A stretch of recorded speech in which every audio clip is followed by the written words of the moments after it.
Baik jemaah sekalian, kita awali dengan lafaz basmalah. Bismillahirrahmanirrahim. Assalamualaikum warahmatullahi wabarakatuh.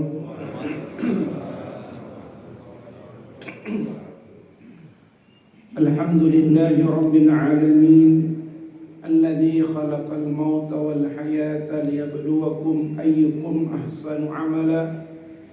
أشهد أن لا إله إلا الله وحده لا شريك له وأشهد أن محمدا عبده ورسوله لا نبي بعده اللهم فصل وسلم وبارك على محمد وعلى آله وأصحابه ومن تبعهم بإحسان إلى يوم الدين أما بعد فقال تعالى يا أيها الذين آمنوا اتقوا الله حق تقاته ولا تموتن إلا وأنتم مسلمون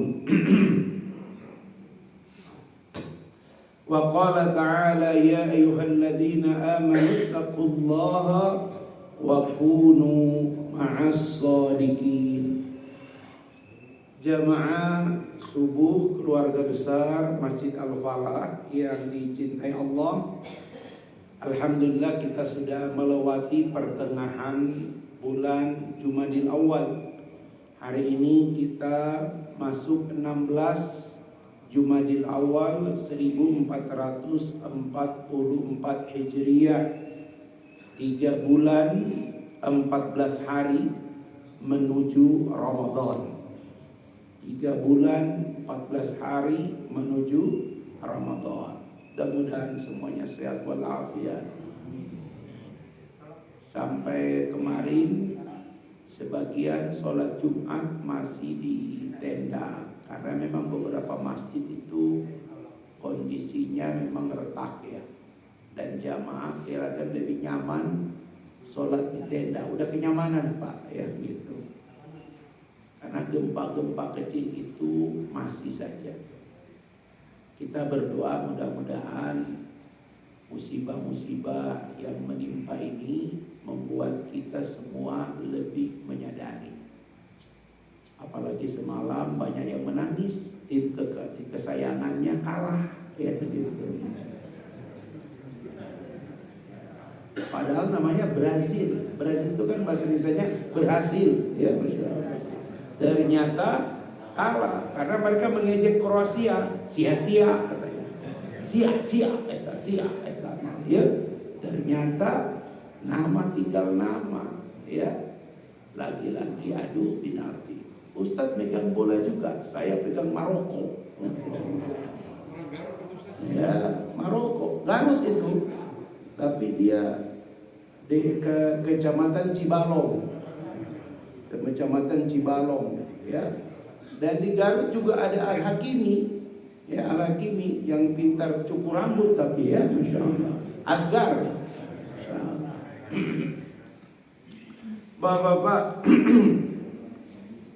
ujian itu ada pada level masyarakat, ada pada level keluarga, ada pada level individu.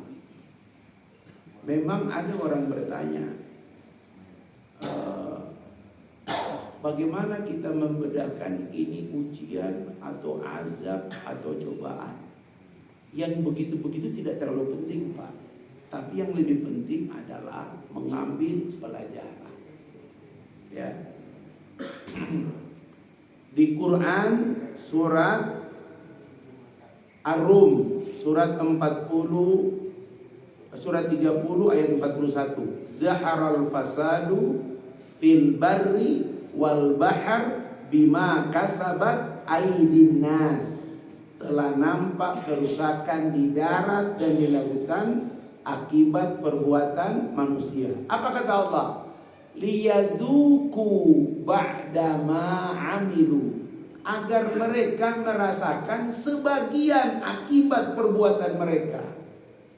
Jadi kalau kita sedikit lihat pendapat para ulama, kadang-kadang memang di DP sama Allah. Di DP. Ya. Kalau kamu berbuat Siapa menanam pasti menuai. Tapi di ujung itu Pak, mohon maaf ini, jangan lihat ujian azab itu apa, lihat ujungnya. La'allahum yarji'un. Yang meninggal udah gak mungkin, ya, kecuali dia beriman meninggal, insya Allah syahid. Tapi yang paling penting yang masih hidup, la'alla, litaraji, ya, istilah tafsirnya litaraji. Mudah-mudahan ada harapan mereka sadar kembali kepada Allah. Itu dia Pak. Memang yang paling berat itu kalau sebuah kejadian itu sudah merupakan kehendak Allah dari awal. Contoh Quran surat 17 ayat 16. Ini yang paling berat Pak. Ya. Quran surat 17 ayat 16. Al-Isra ayat 16. Apa itu? Ya, ini yang paling berat Pak. Kalau sudah seperti ini, wah, ya, berat sekali Pak. Makanya ini ada kaitannya dengan seorang pemimpin. Ya, apa kata Allah? Wa idza aradna an nuhlika qaryatan. Apabila Allah ingin menghancurkan suatu negeri, kalau sudah begini paling berat ini. Wa idza aradna an nuhlika qaryatan amarna mutrafiha. Kami perintahkan orang-orang yang hidup mewah. Al-mutrafin maksudnya disinilah orang-orang yang punya akses kehidupan. Cuma dua, pengusaha, penguasa. Kata Allah, penguasa dan pengusaha taat kepada Allah.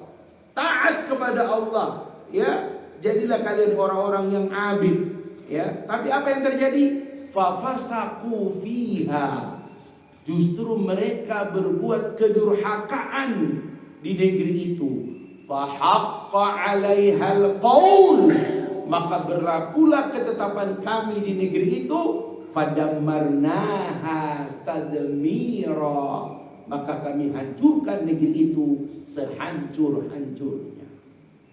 Ustaz, pernahkah ada ini? Dulu, ya, Samud, kaum Ad, kaum Nuh, semua Allah hancurkan. Masya Allah. Bahkan ada hadis, sahabat bertanya, fa'aina solihun? Ya Rasul, waktu itu dihancurkan, apakah ada orang-orang soleh? Kata Nabi, ada. Apa yang Allah perbuat pada orang-orang soleh? Apa kata Nabi? Allah perbuat pada orang-orang soleh sebagaimana Allah perbuat pada orang-orang zalim. Makanya ada ayat lagi yang tidak boleh kita ini, hati-hati. Apa itu Ustaz ayatnya? Surat Al-Anfal ayat 25. Fattaqu fitnatan la tusibannal ladzina zalamu minkum khassah. Takutlah kalian terhadap siksaan Allah yang tidak hanya menimpa orang-orang yang berbuat zalim secara khusus. Ya. Wa'lamu annallaha syadidul iqab. Ketahuilah, iqab, ya, azab Allah itu sangat dahsyat. Makanya kita nggak boleh diam kalau di kompleks sektor 6 ini ada orang-orang berbuat beberapa dosa. Pertama, zina. Nggak boleh dibiarkan. RT RW ini hati-hati. Yang paling berat RT RW di hari kiamat itu tidak mengontrol kalau ada warga ternyata statusnya zina. Hati-hati loh Pak. Hati-hati. Nggak boleh bilang rumah-rumah gua, badan-badan gua, dosa-dosa gua. Ngapain lu pikirin? Rese lu. Iya, tapi kalau azab datang bukan cuma lu doang. Gempa datang bukan cuma dia doang, ya. Jadi sekali lagi ini hal-hal yang harus kita jangan sampai kemudian kita menganggap biasa-biasa. Bahkan ada satu negeri di situ banyak penghafal Quran, di situ orang-orang zikir pagi dan sore, puasa, tapi kemudian negeri itu hancur. Kenapa? Karena ada perbuatan maksiat dibiarkan oleh orang-orang soleh itu. mereka disebut dengan apa? Setan bisu. Membiarkan itu. Makanya man ra'a munkaran falyughayyirhu biyadihi. Kalau kalian melihat kemungkaran, cegahlah dengan tangan. Tangan di sini kekuasaan, orang yang punya akses kekuasaan. Fa illam yastati fa bilisani. Disinilah para ulama nggak boleh diam, harus berikan namanya tazkirah. Dulu itu selalu ada tazkirah. Kalau salah berikan peringatan. Fadzakir fa inna dzikra tanfa'ul mu'minin. Teruslah memberi peringatan. Peringatan itu penting bagi orang-orang beriman. Ya, fa in lam yastati fa biqalbi fa huwa adhaful iman. Minimal Pak, apa kata Nabi? Kalau ada kemungkaran di hadapanmu, rona wajahmu tidak memerah, tunggulah azab Allah yang tidak hanya menimpa orang yang berbuat mungkar.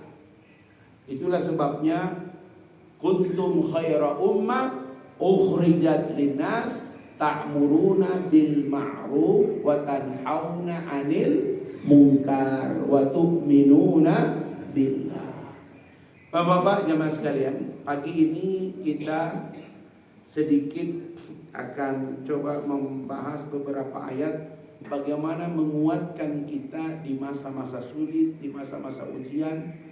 Apalagi Presiden Republik Indonesia sudah mengungkapkan 2023 ini masa-masa sulit. Kita nggak tahu nih, kalau pengusaha Pak Haji Abdul Rahman 2023 optimis apa pesimis? Optimis, Masya Allah. Karena yang membuat kita yakin itu ada Allah, ya. Ada ucapan seseorang yang dia pernah dianggap orang sukses bahkan terkaya, tapi saat ini dia lagi mengungsi ke sebuah negara untuk keselamatan dirinya dan keluarganya. Dialah Jack Ma. Memang tinggal di Cina memang gak mudah Pak ya. Di Cina itu kita tidak punya kepemilikan. Kita cuma punya pakai, tapi tidak punya kepemilikan. Melawan pemerintah semua dibekukan Pak. Selesai. Di wawancara terakhir sebelum dia tidak muncul lagi, dia berkata, apa yang paling berharga dalam hidup kita? Aset? Bukan. Ya, keluarga? Bukan. Apa dia bilang? Yang paling berharga dalam kehidupan itu adalah bukanlah capaian-capaian yang kita raih dalam hidup. Bukan keluarga, rumah, aksa, bukan. Tetapi lihat, ini orang ini luar biasa. Pantasan dia bisa bertahan, walaupun ternyata menembus benteng Cina itu susah. Dia berkata yang paling berharga dalam hidup kita adalah semua masa-masa sulit, penderitaan, fitnah, cobaan, tapi kita bisa melaluinya dengan baik. Oh. Jadi kalau kita sukses Pak, nggak penting dia bilang tulis kiat sukses Alibaba, nggak perlu. Yang lebih penting menulis kiat sukses 1000 kegagalan, 1000 sebab kegagalan Alibaba. Oh. Luar biasa. Dulu ada Thomas Alva Edison, ya 1000 kali mencoba buat lampu, tapi dia tidak bilang gagal, karena nanti 1000 kali baru berhasil. Tapi dia menemukan teori 1000 kali. Bapak-bapak tersenyumlah sedikit Pak. Di usia Bapak ini sudah semua apa itu? Asin, garam, kesulitan, dan bisa melewati itu yang paling berharga. Cuma memang kesalahan kita itu kita tidak menulis itu semua.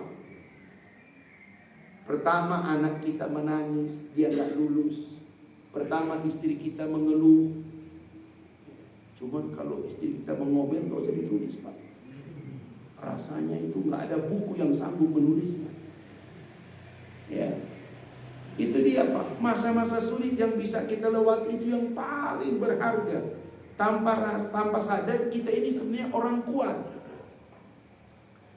Kalau pakai bahasa Quran itu 2 kali ya. Pertanyaannya sama. Yang pertama di Al-Baqarah 214. Pertanyaannya begini. Am hasibtum an tadkhulul jannah? Masya Allah. Apakah kalian mengira kalian akan masuk surga? Ya. Walamma ya'tikum masalul ladina khalau min qablikum. Sebelum datang ujian-ujian sebagaimana menimpa orang-orang sebelum kalian. Masadhumul ba'sa. Mereka tertimpa dengan berbagai penderitaan. Wadharra, bahaya-bahaya, kesulitan-kesulitan. Wazulzilu, bahkan digoncang-goncangkan. Berat, ya, berat. Seumur hidup saya Allah pertemukan dengan seorang syekh yang pernah di penjara Israel. Saya baru tahu tak ada arti cobaan kita, Pak. Dia dimasukkan di penjara seukuran tubuhnya. Penjara itu seukuran tubuhnya, jadi nggak bisa duduk. Berdiri, berapa tahun dia ditahan? Dia masuk penjara usia 34 tahun. Dia keluar penjara 68 tahun. Berapa tahun itu, Pak? Dan tidak ada pengadilan, ditangkap aja, dimasukin ke sebuah kayak lubang, bro, duduk nggak bisa, nggak dikasih makan, Pak. 30 tahun lebih itu, cuma ada tetesan air yang jatuh aja. Mereka berharap itu dia mati, tapi dari tetesan air itulah dia meletakkan lidahnya, ke tangannya nggak bisa diginiin, Pak, begini terus, Pak. Tapi masya Allah. Saya bilang ini baru bilang kuasa Allah. Jadi mohon maaf Bapak, ada cuma ujian-ujian mencret, Pak, udah gak usah bilang maaf saya sakit lah, mencret kata berat ya, seperti itu. Atau Quran surat Al-Imran ayat 146. Nah inilah ayat ini kan ayat yang jadi di perang Uhud itu memang secara fisik kita kalah. Karena di perang Uhud itu, Pak, ada seorang Quraisy, dia berhasil memukul wajah Nabi dan berdarah. Tapi saking girangnya dia langsung balik ke Quraisy dan mengatakan Muhammad mati. Itu yang membangkitkan kemudian Khalid dan kawan-kawan. Kemudian selama Khalid tahu Muhammad belum meninggal, dia nggak berani, Pak. Itu Khalid itu, Pak. Itu pengakuan Khalid sendiri. Kenapa dia berani? Dia tidak cuma melihat pasukan panah turun, tapi mendengar kabar Muhammad telah wafat. Gitu. Allah membantah kabar mereka dengan menurunkan ayat ini. Al-Imran 146. Wa ka'ayyim min nabiyyin qatala ma'ahu ribbiyuna katsir. Berapa banyak para nabi dan pengikutnya telah berperang. Ya. Kalau di tafsir yang lain dibaca kutilah. Ya, berapa banyak para nabi telah qatala, kutila, ya. Ini kalau diterjemahkan sekarang bisa dipanggil membunuh, ya. Fama wahanu lima asabahum fi sabilillah. Mereka tidak pernah lemah terhadap apa yang menimpa mereka di jalan Allah. Tidak lemah secara fisik, tidak lemah secara mental, dan tidak pernah menyerah. Catat baik-baik, Pak. Kalau ada ketua DKM, apalagi ketua yayasan mengundurkan diri, berarti nggak masuk di ayat ini. Nggak lemah secara fisik, tidak lemah secara mental, dan tidak pernah menyerah. Masya Allah. Makanya saya kalau ada jamaah bermasalah, Ustadz saya mau ketemu, ada apa? Rasa-rasanya saya ingin cerai aja Ustadz. Kalau ingin cerai jangan ketemu Ustadz. Sana kantor pengadilan agama. Saya kaget Pak Abdurrahman, Kabupaten Bogor itu setahun 10.000 orang. Kata beliau, Ustadz nggak tahu itu. Masya Allah, beda dengan Bogor. Bogor itu paling tinggi 2.000 orang. Kalau Kabupaten Bogor itu banyak istri yang menggugat. Kalau Kota Bogor banyak suami. Jadi kebalikan.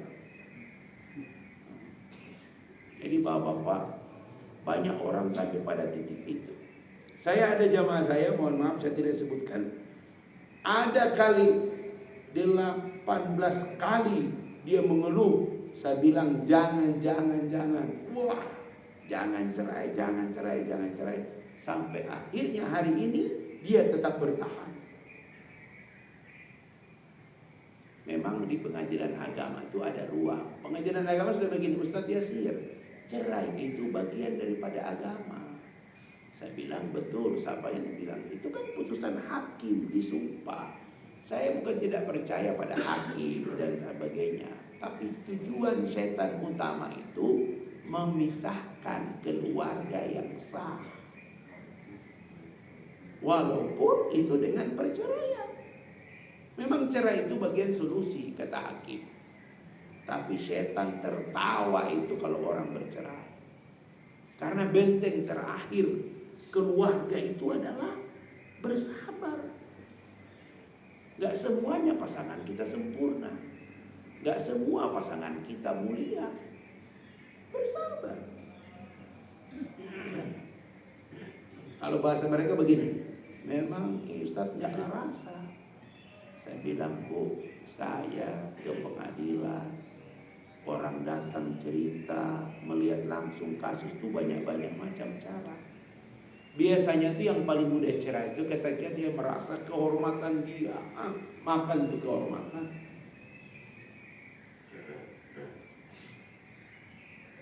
Pokoknya kalau sudah emosi, amarah, selesai.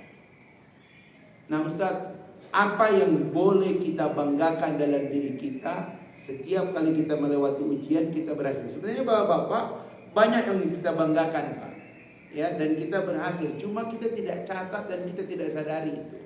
Harusnya kita catat baik-baik dan kita ajarkan pada anak-anak kita. Ayah sudah melewati masa-masa sulit itu, nak.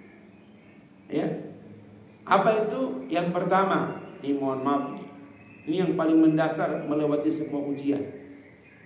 Jangan sampai rasa takut itu menaklukkanmu. Rasa takut. Kita tahu dalam Quran ujian pertama Allah kepada manusia al-khawf. Pasangannya apa? Al-ju. Takut dan lapar. Itu orang pasti goncang.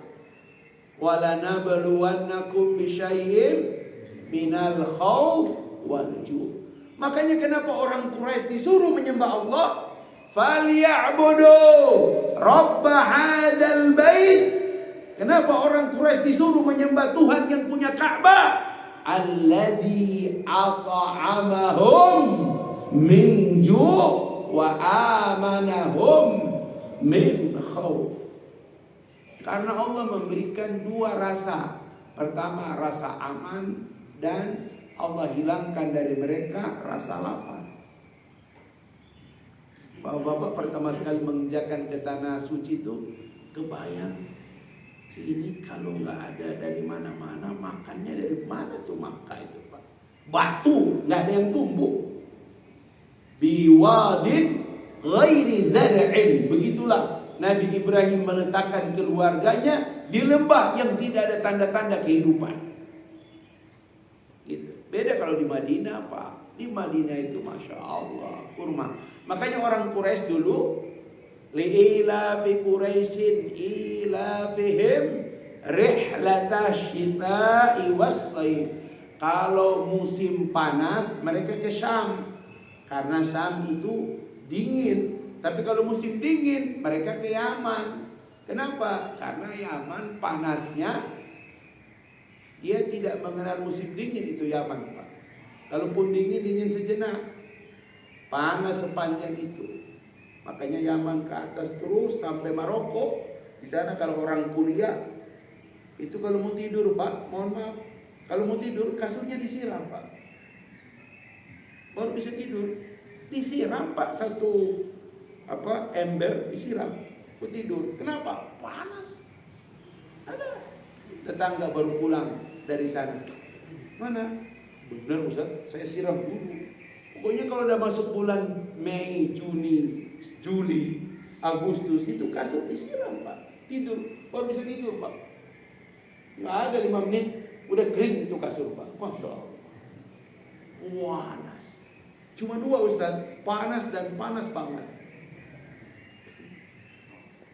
Luar biasa itu. Ya. Jadi orang Quraisy gitu, Allah berikan mereka rasa aman.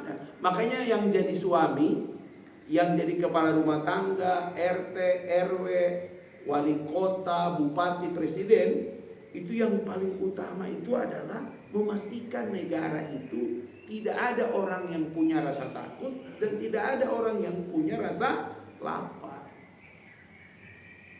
Ustadz, memang rasa takut, rasa lapar itu pernah menyerang manusia. Coba kita lihat baik-baik, Pak. Ini yang sudah kita alami. Quran surat 16. Surat berapa tuh? An-Nahl. Mari kita lihat Allah gambarkan. Ya. Di ayat 112. Quran surat 16 ayat 112. Allah katakan, wa daraballahu masalan qaryatan kanat aminatan mutmainnah ya'tiha rizquha ragadan min kulli makan. Allah telah membuat perumpamaan suatu negeri. Dahulu negeri itu aminatan mutmainnah, aman, tentrem. Kalau bahasa Jawa itu apa? Kartora harjo, apa itu? Tertem Kartora harjo. Karto itu apa artinya ya? Pokoknya berlimpah rualah. Rizquha ragadan min kulli makan, rizkinya datang dari berbagai tempat. Fakafarat bi an'umillah, kufur mereka dengan nikmat-nikmat Allah. Fa'adzaqahallahu libasal ju' wal khauf. Lihat, karena mereka kufur nikmat, maka Allah timpakan kepada mereka rasa takut dan lapar dalam bentuk pakaian. Jadi dalam bahasa tafsir, kalau rasa takut dan lapar itu bentuk pakaian, orang tidak bisa lari karena dipakaikan. Jadi rasa takut kayak pakaian. Pakai ini.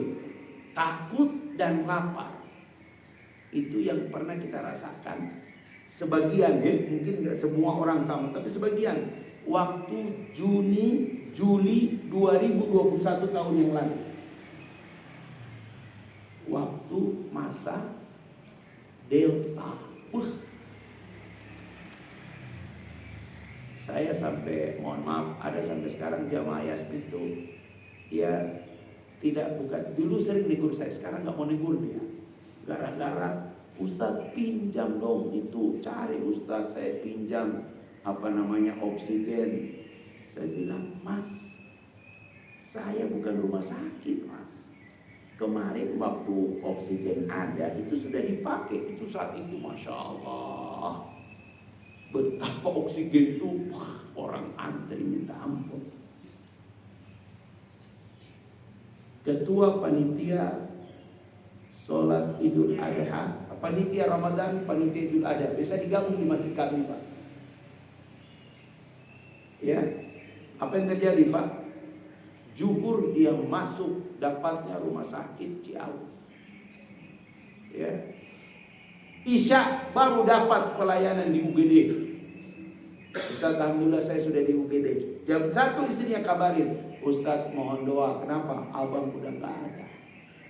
Zuhur cari-cari, kita kirimkan ambulans, cari, dapatnya di Ciawi. Masya Allah. Isya baru dia dapat tempat tidur itu di UGD.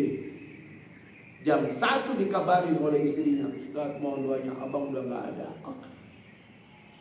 Bukan cuma gak ada, kita gak bisa jenguk. Dari Ciawi langsung bawa ke Kayu Manis. Cepat sekali. Ada kawan saya lagi, anaknya telepon, Ustaz mohon doanya. Kenapa? Tadi jam 10 abah dibawa ke rumah sakit. Kamu ikut? Enggak Ustaz, gak boleh ikut. Maghrib anaknya itu, Ustaz doain abah udah gak ada. Saya itu 1 pekan itu Pak, depan rumah saya 1, rumah paling pojok 1, 2, 3, 4, 5, 1, Masya Allah. Belakang rumah saya 1, 2. Akhirnya panggil RW, jangan lagi diumumkan di masjid. Kenapa? Udah menakutkan saya. Beritahu security, kalau ada datang ambulan, matiin sirinenya.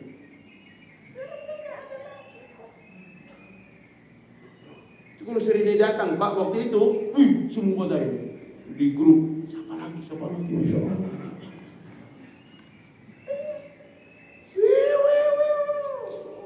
Orang Kayu Manis itu Pak, dijagain depan, matiin, kalau nggak boleh masuk. Menakutkan Pak. Masya Allah. Zaman Alfa orang sulit mencari. Saya pernah itu antri di Kimia Farma, ada 2 jam, cuma dapat 2 masker. Awal-awal itu. Masya Allah. Berikutnya Allah gantikan itu rasa takut dan rasa lapar. Orang berebut mencari tabung oksigen. Itu tabung oksigen tuh Pak, kalau kita keluar dari Bogor, kemudian Kujang ke kiri, sebelah kiri itu tabung oksigen. Itu nggak ada orang datang beli Pak. Tapi di situ antriannya sampai di Tugu Kujang. Ngapain ini antri itu Pak? Tabung oksigen. Itu jamaah Pak, jamaah sudah ini pas dibawa ke rumah sakit, itu jamaah yang udah tunggu Pak. Itu oksigennya nggak dipakai kan? Saya bilang udah habis, nggak apa-apa tabungnya aja deh, saya ngantri. Bayangkan tuh, 1 jamaah dibawa ambulans, tabung oksigen langsung orang berebut. Masya Allah. Fa'ada itu Allah berikan itu contoh bagaimana rasa takut dan rasa lapar itu dalam bentuk pakaian. Semua usaha-usaha itu dia Pak. Terus Ustaz, apa yang paling penting mengeluarkan manusia dari ini? 1 Pak, yang paling penting. Apa? Imamul adil. Ini dia solusinya Pak. Mengeluarkan dari semua bencana itu nomor 1, melahirkan pemimpin yang adil. Makanya Fudail bin Iyad, salah satu tabi'in, yang kalau dia berdoa apa kata? Ya, jarang pernah doa dia itu gak didengar oleh Allah. Semua para tabi'in datang tuh kalau ada hajat, minta Fudail bin Iyad mendoakan. Tapi kata Fudail bin Iyad, jika aku punya doa dan doa itu cuma 1, maka doanya Allahumma rzuqna imaman adilan. Pemimpin yang adil. Itu yang paling kuat. Makanya kalau hari ini rasa takut kita yang berlebihan, janganlah rasa takut kalian tuh apa ya? Takut tuh manusiawi. Takut pada makhluk namanya khauf. Kalau takut kepada Allah namanya yakhsha. Al-khasyah.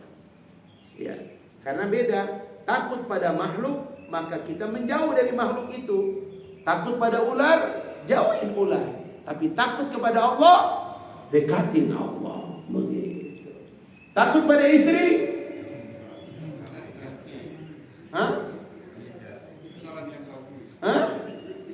Takut pada istri? Bu, apa jawabannya? Jangan menjauh, dekatin terus. Apa dekat-dekat? Masya Allah. Itu bukan istri, serigala itu. Al-khawf, ya, ada rasa takut. Kalau rasa takut itu udah berlebihan, kata Ali bin Abi Thalib, bukanlah kesulitan yang membuat kalian takut, tapi takutlah yang membuat kalian sulit. Masya Allah. Memang Ali bin Abi Thalib itu luar biasa. Bukanlah kesulitan yang membuat kalian takut, tapi ketakutan itulah yang membuat hidup kalian sulit. Masya Allah. Begitu. Jadi kalau ada rasa takut wajar, manusia, tapi jangan kemudian kita takluk dengan rasa takut. Kayak gagal, gak mau lagi lah. Gagal gak mau lagi. Apa kata para ulama? Jangan pernah mencoba untuk menyerah, dan jangan pernah menyerah untuk mencoba. Begitu. Gagal itu biasa, Pak. Apa bahasa hiburan kalau orang gagal? Keberhasilan yang tertunda. Masya Allah. Ya, gitu, Pak. Tapi mungkin kita tersenyum, ya. Tapi ada orang-orang hebat yang bisa melewati kegagalan-kegagalan itu. Gitu, Pak. Jadi yang pertama ini jangan sampai menimpa kita ketakutan yang berlebihan. Tapi Ustaz, buktinya hari ini kami punya ketakutan berlebihan pada istri-istri. Ini yang harus kita basmi, ya.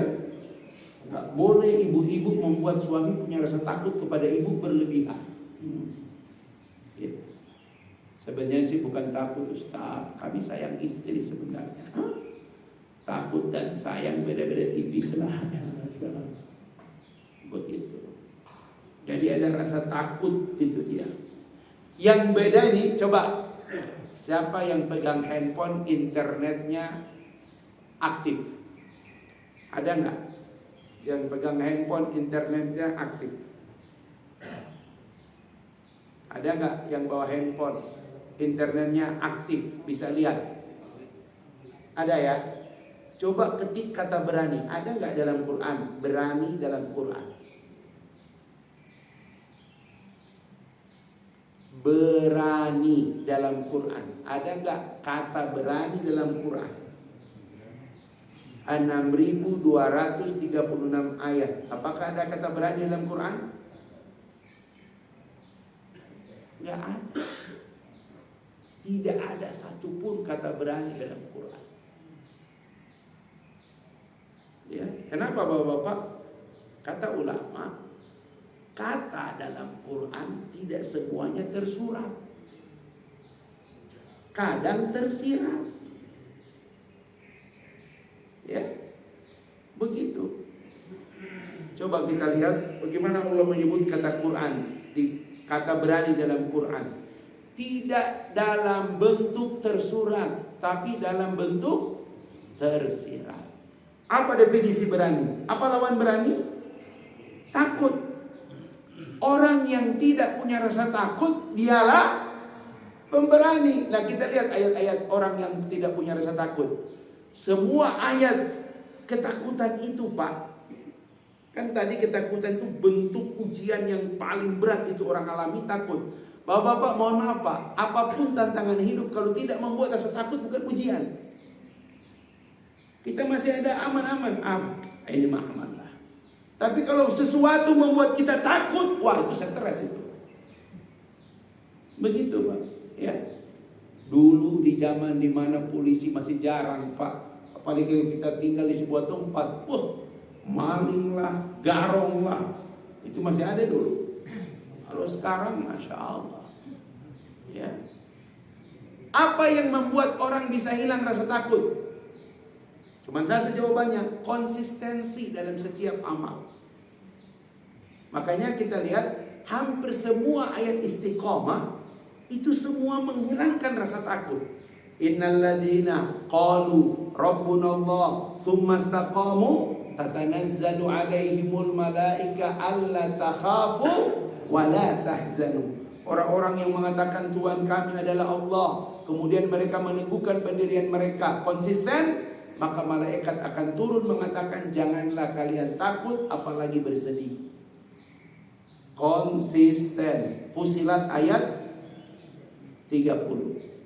Coba kita urut ke bawah, Pak. Itu kan umum. Konsisten Ustaz itu seperti apa? Lihat contohnya Al-Baqarah 274. Kalau kita beramal, amalnya tidak pernah putus, Konsisten itu artinya terus menerus.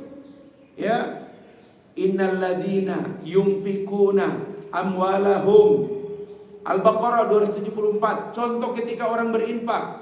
Sesungguhnya orang-orang yang menginfakkan harta mereka bil laili wan nahari, baik di waktu malam maupun waktu siang, sirran wa alaniyatan, baik dalam keadaan sembunyi-sembunyi maupun terang-terangan. Ini kalau orang sudah sampai level ini, Pak, infaknya tidak mengenal waktu, infaknya mau terang-terangan atau sembunyi, infak pokoknya. Falahum ajruhum inda rabbihim wala khaufun alaihim wala hum yahzanun. Kalau tadi konsisten masih umum, maka ini contoh yang diurai, amal yang diurai, Pak. Kalau orang beramal terus menerus, tidak cuma pahala mereka dapat, tapi Allah cabut dari mereka rasa takut dan kesedihan.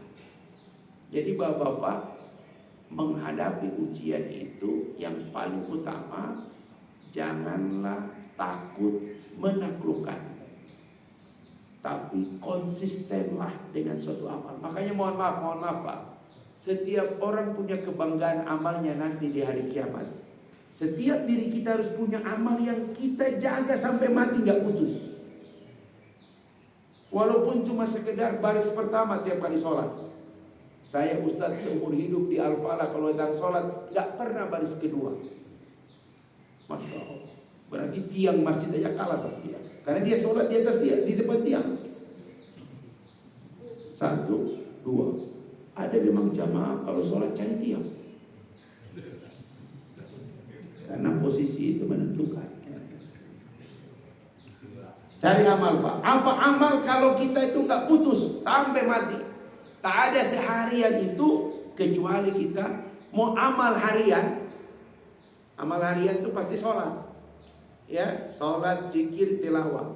Amal pekanan, ya, pokoknya upayakan. Jumat itu nggak pernah nggak bersedekah, ya. Usahakan Jumat subuh tuh pasti sedekah. Gimana Ustaz subuh sedekah nggak ada siapa-siapa? Pas itu makanya dengan teknologi itu kirim. Wah, paman, abang, bang, aku kirim nih sedikit bang. Lu ajak lu jalan-jalan anakmu tuh, nih akhir tahun nih gue kirim. Masya Allah. Bang, gue kirim duit nih, kenapa? Lu umroh deh bang, Masya Allah. Daripada lu pusing bini lu model begitu, udah deh umroh aja deh, Masya Allah. Gitu kalau mau dorong abang tuh begitu. Bini lu tuh cerewet amat, udah pergi umroh deh, Masya Allah. Gitu. Apa dia jawab? Kata bini gua, masa sih cuma dia? Masya Allah.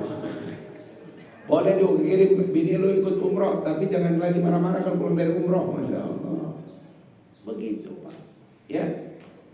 Jadi bapak-bapak sekalian, kalau mau maka kemudian diupayakan supaya kita jangan berlebihan. Usahakan ada satu amal yang kita jaga sampai. Yang kedua, apa yang membuat kita bisa melewati kesulitan-kesulitan? Yang membuat kita bertahan? Ruhul mas'uliyah, rasa tanggung jawab. Wah, semua laki-laki tidak boleh, dia boleh hilang apapun, tapi dia tidak boleh hilang rasa tanggung jawab. Karena laki memikul beban.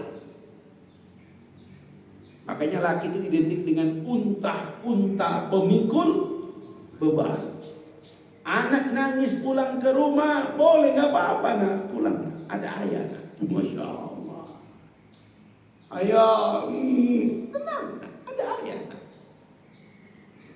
Ya, pemikul beban seorang laki. Makanya taklif, mohon maaf Bapak, saya sudah nanya, baca, kenapa laki itu istri harus taat? Ternyata dosa seorang istri ditanggung oleh suaminya, tapi dosa seorang suami tidak ditanggung oleh istri. Itulah kenapa seorang suami bisa memukul istri.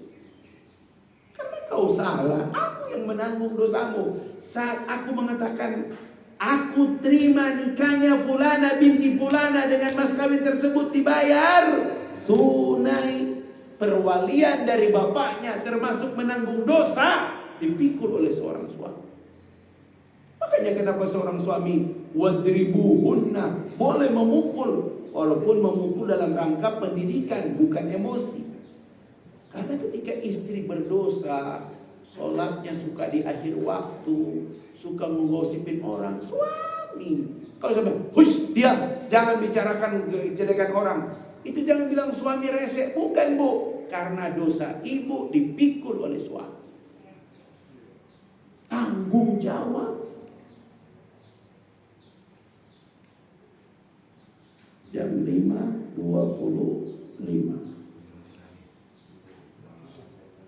Syuruk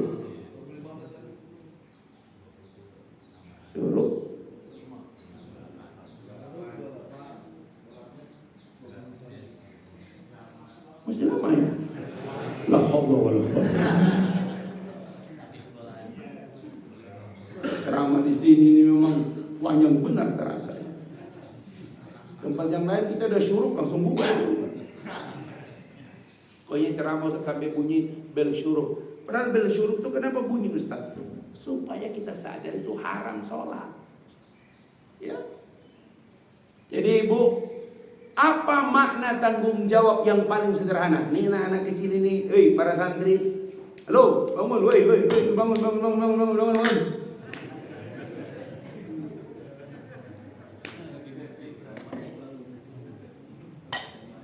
Apa arti tanggung jawab? Ini banyak orang nggak ngerti apa arti tanggung jawab. Nikah nggak tahu arti tanggung jawab.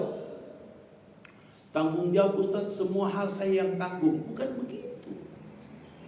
Tanggung jawab itu ruhnya adalah in group. Itu arti tanggung jawab. In group. Apa arti in group?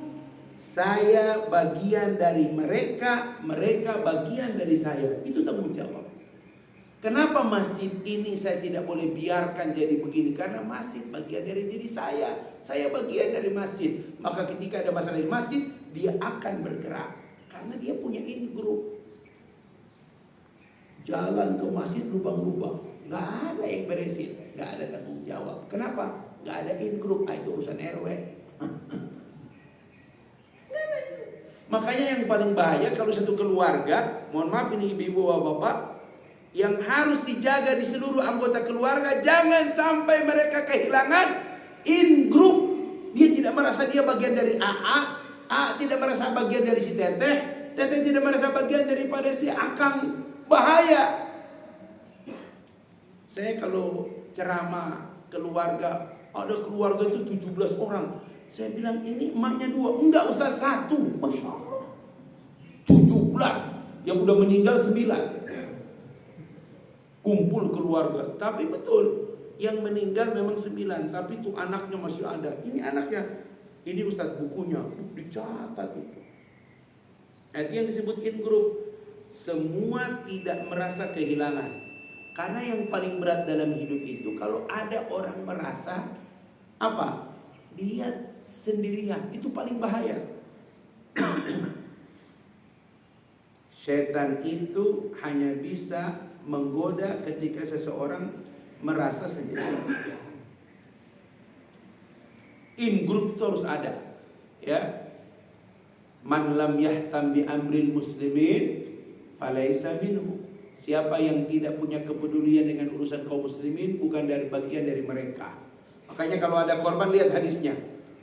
Wa man lahu sa'a atau wa man yagzu.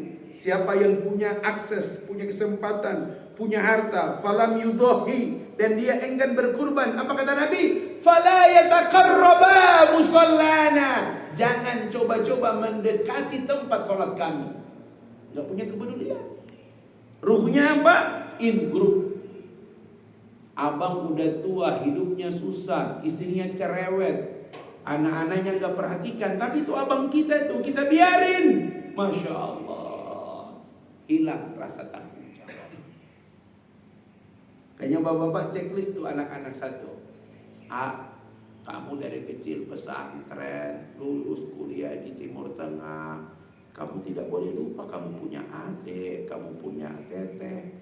Jadi jangan sampai itu anak-anak tumbuh Pak dengan gaya yang dibuat oleh orang barat. Apa tuh? individualistik. Kalau individualistik itu menonjol, maka tidak cuma sekedar tanggung jawab yang hilang, yang ada anania, akuisme, ego masing-masing dipertahankan. Makanya tanggung jawab itu luar biasa, Pak. Masya Allah. Gitu. Ustaz, supaya in group tidak hilang tuh ada nggak ayatnya di Quran? In group itu, Pak, ruhnya ingat kematian. Kalau saya mati, anak saya seperti apa, Ustaz? Kalau saya mati, teteh kayak gimana itu nanti? Nggak ada laki-laki yang menjaga dia, padahal akulah abangmu. Kullu nafsin dha'iqatul maut. Di Quran surat apa yang diawali dengan ayat ini? Halo, santri, cari ayat Quran yang mulai dengan kalimat ini. Kullu nafsin dha'iqatul maut. Surat apa? Awalnya ada ayat yang lain ada, tapi dia di tengah, tapi ini paling awal. Kullu nafsin dha'iqatul maut. Daripada kalian nggak nanya, Ustaz yang nanya. Surat apa yang ayatnya diawali dengan kullu nafsin dha'iqatul maut? Al-Imran ayat.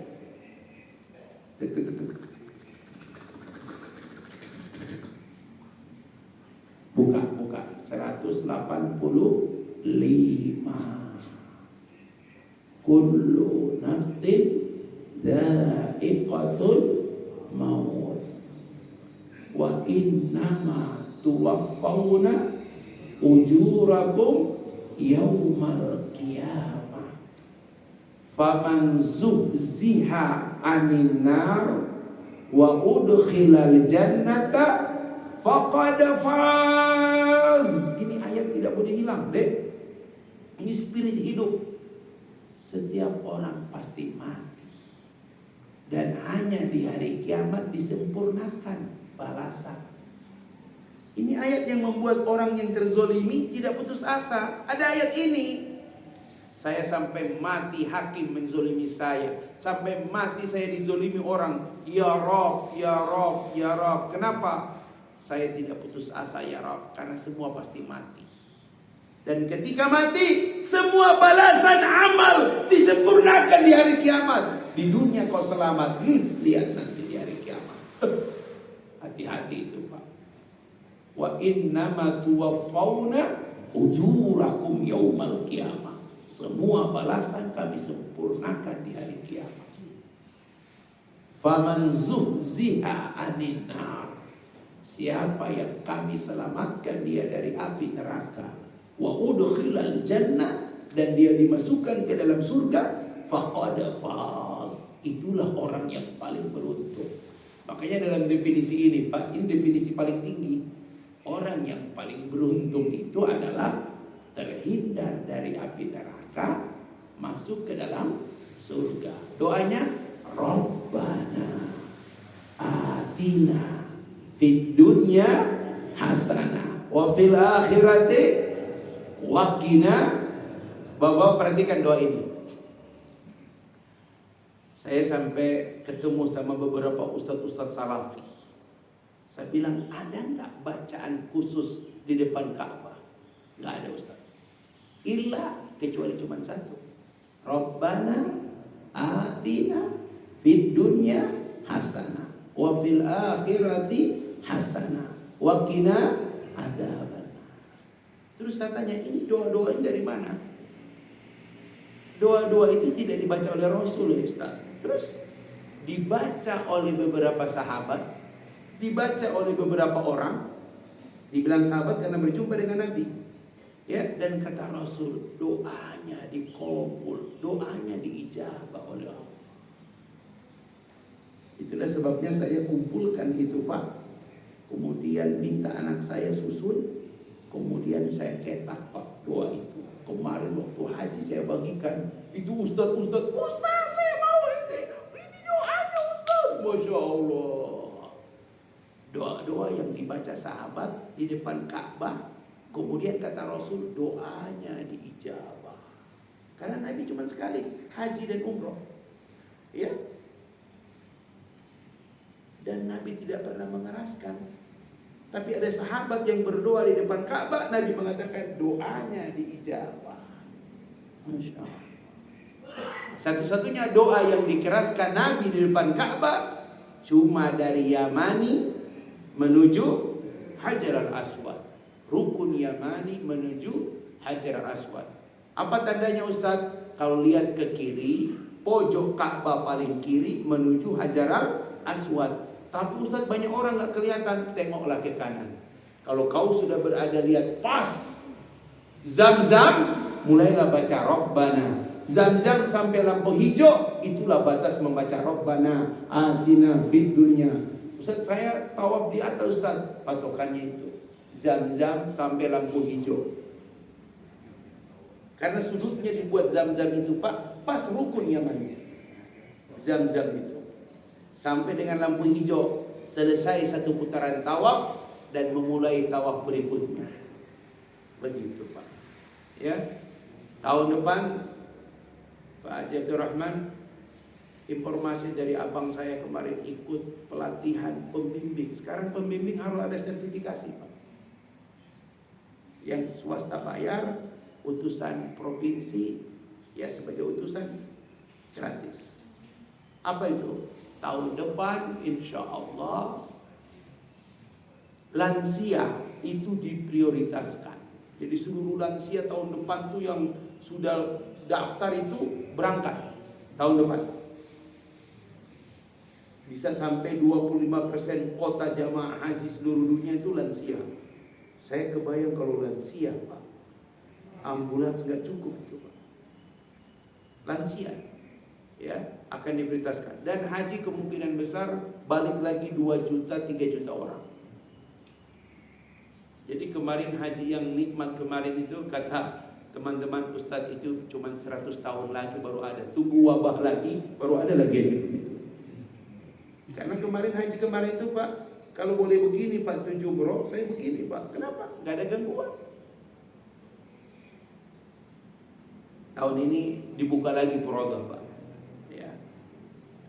Biaya paling murah 21.000 US. 21.000 sekarang aja udah hampir 16.000 ya. Masya Allah, mahal betul.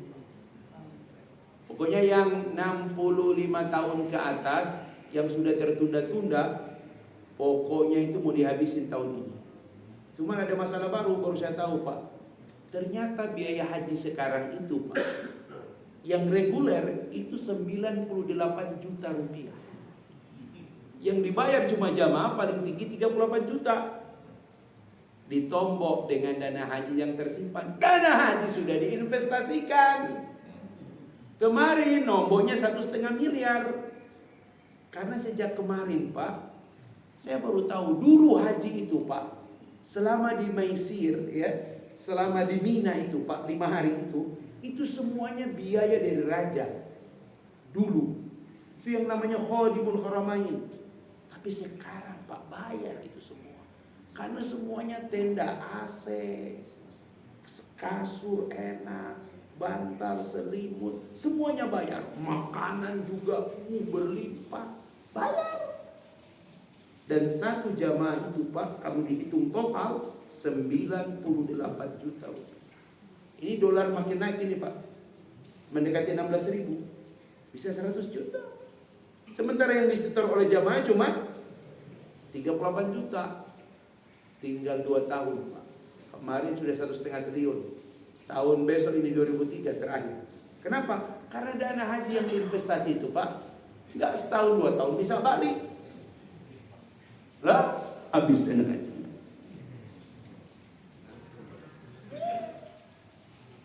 Gitu Abimanyu sudah mengundurkan diri ini Pak. Bingung.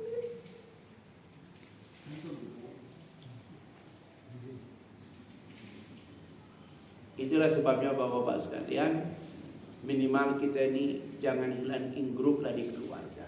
Ya kita doainlah jamaah kita di Al-Falah yang sudah reguler, sudah harus berangkat tertunda 3 tahun kan? 2020, 2021, 2023 berangkat. Tapi saya kebayang tuh Pak, Gak cukup ambulans itu kalau 25% kota lansia. Gak cukup kursi roda itu. Masya Allah. Kemarin aja itu yang muda-muda tetap aja. Saya baru tahu tuh 1 kilo kalau musim haji 100 real. Dorong itu. Mintanya begitu. Di Arab saya bilang, kam mi'ah rial. La. Masya Allah. Diangkat tangan, kalau enggak dia lanjut. Karena jamaah kita udah nggak bisa berjalan, terpaksa. Jadi kalau mau berangkat haji, siap-siap beli kursi roda sendiri. Masalahnya dorong, walaupun kita bisa dorong, jalannya lebih benar nggak itu Ustaz? Kemarin saya bayar bapak saya tahu kepada itu Rp1.600.000, berarti 400 real. Kalau di tanah di depan Ka'bah murah. Yang paling mahal biaya seluruh haji itu kalau di Mina. Jamarat kan semuanya berisiko, panas. Apalagi haji tahun depan masih panas. Bulan Juni, haji tahun depan tanggal 29 Juni. 29. Ya, 29 itu lebaran hajinya. Berarti wukufnya 28. 50 derajat masih. Saya kemarin hampir meninggal di situ, Pak. Di luar panas 50, di dalam AC-nya minta ampun. Orangnya cuma sedikit. Sampai maghrib saya di AC. Benar orang kampung gak buat AC. Pas di Musdalifah, kata mereka, Ustaz kenapa itu diam? Dipikir saya khusyuk berdoa. Ternyata mereka pegang panasnya sudah 40 derajat saya. Dokter datang apa semua. Saya udah gak ada jawaban. Saya cuma beritahu, kalau saya ada salah maafin saya. Ustaz jangan ngomong gitu. Sudah gak selesai saya. Tiba-tiba ada dokter itu datang. Ustaz ikut saya. Minum ini. Sampai saya mulas. Buang semua saat di kamar mandi. Setelah saya buang semua di kamar mandi, baru saya mulai bersuara. Alhamdulillah segar. Ternyata cuma karena orang kampung gak biasa di AC. Dari jam 9 pagi sudah di Arafah sampai maghrib. AC-nya tuh bukan AC begini Pak, blower yang besar itu. Dan kita juga pilih dekat situ. Kenapa? Adem kan? Gak sadar pakai baju ihram. Masya Allah.